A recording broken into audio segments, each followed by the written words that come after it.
Dans la première moitié des années 60, les Français ont imposé un nouveau cinéma culte et gouailleur dont les triomphes plafonnent néanmoins à 3-4 millions d'entrées malgré tous leurs efforts, incapables de déloger le mastodonte américain qui lui s'installe systématiquement à la première place avec 8, 10, 13 millions d'entrées.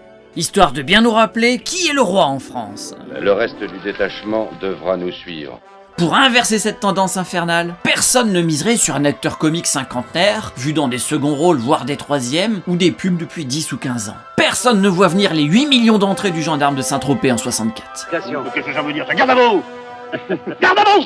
Alors on copine avec les supérieurs, hein? On se tape sur le ventre. On se prend pour des guerriers. Rajustez-vous, vous allez voir. Les 11 millions d'entrées du Cornio en 65. Le choc. Les 17 millions d'entrées de la Grande Vadrouille en 66 qui font du film le plus gros succès de l'histoire du cinéma de France pendant des décennies jusqu'à l'aube de l'an 2000 avec Titanic. Je suis le maître du monde! Mieux que ça, à partir du milieu des années 60, cette précieuse première place sera dominée 8 années différentes par Louis de Funès au nez des Américains malgré leur James Bond ou autres super productions désormais incapables de lui tenir tête. Comment ça merde alors? But alors you are French? Personne n'avait jamais fait ça avant, et personne ne l'a fait depuis. La contagion du phénomène de Funès dépasse largement nos frontières. Faut viser un peu ses box-office. Rien qu'en Union soviétique, Louis de Funès faisait autant d'entrées qu'Autant en emporte le vent, ou que quelques décennies plus tard, des phénomènes comme Avatar ou Star Wars. Malheureusement, la critique française assassine systématiquement Louis de Funès. Ces personnages couards, racistes, mesquins, machistes, condensent tous les interdits moraux qu'essaie d'imposer la presse engagée, convertie récemment à la culture de la nouvelle vague. Les spectateurs français, eux, jubilent de voir leur petitesse incarnée avec tant de génie. Fougas! Regardez-moi. Non, pas là, dans cette région, là, par là, ici, là. Alors tout à fait au hasard, je vous colle 4 jours de balai. Oh non, chef, c'est toujours moi. J'ai dit au hasard. Ah bon? Allez, rampez. En revanche, la contrepartie des triomphes historiques de Louis de Funès, c'est que si les gigantesques machines hollywoodiennes affirment l'Américain comme un héros tout-puissant, la victoire a fait de toi le héros de ces gens. Ils te considèrent comme leur seul dieu, ainsi que je l'ai dit. De Funès, lui, affirme le français comme l'antithèse à toute qualité héroïque. À chacun de ses films, la définition qu'il donne du français nous rend un peu plus incompatibles avec la puissance accomplie du héros. Qui sont vos complices? Grâce à Louis de Funès, on redevient les rois de notre cinéma, mais pour placer un bouffon sur le trône. Au-delà de la supériorité de jeu que Louis de Funès a sur tout acteur comique des générations suivantes et tout pays confondu, sa singularité est d'assumer une absence totale de morale et de politiquement correct. Vous avez vu, c'est un Anglais. Un Anglais. J'aime pas, moi, les Anglais. Vous les aimez, vous, les Anglais? Ben oui. Ah, moi, je les aime pas. Regardez ça, quoi? Regardez, un Suisse et un Allemand.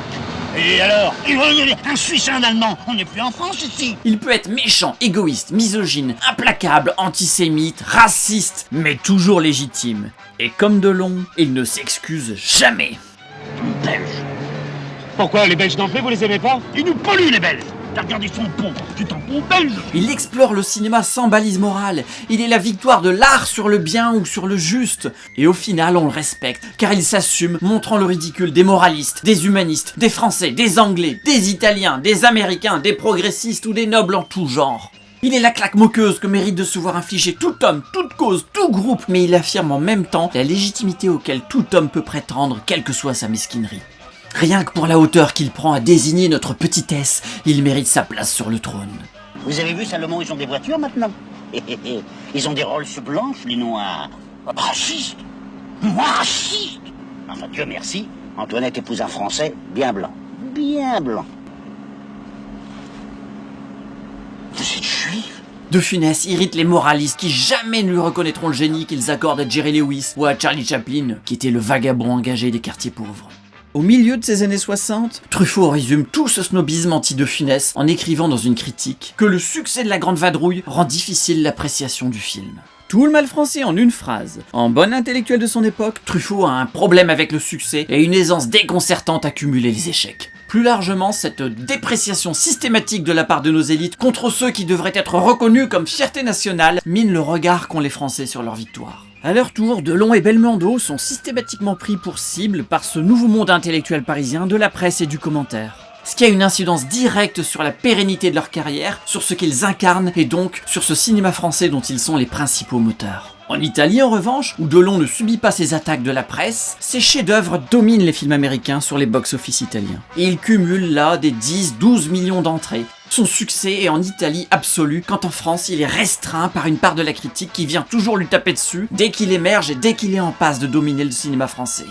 Comme face à Delon, Bardot ou De Funès, cette incapacité à voir la fierté nationale unanimement reconnue et manifeste dans les conflits qui entourent la sortie du film résistant Paris brûle-t-il en 1966. Paris brûle-t-il, dernière tentation du cinéma français à affirmer son roman national par l'héroïsme, devient un cas d'école de cette autodestruction des Français face à leur gloire.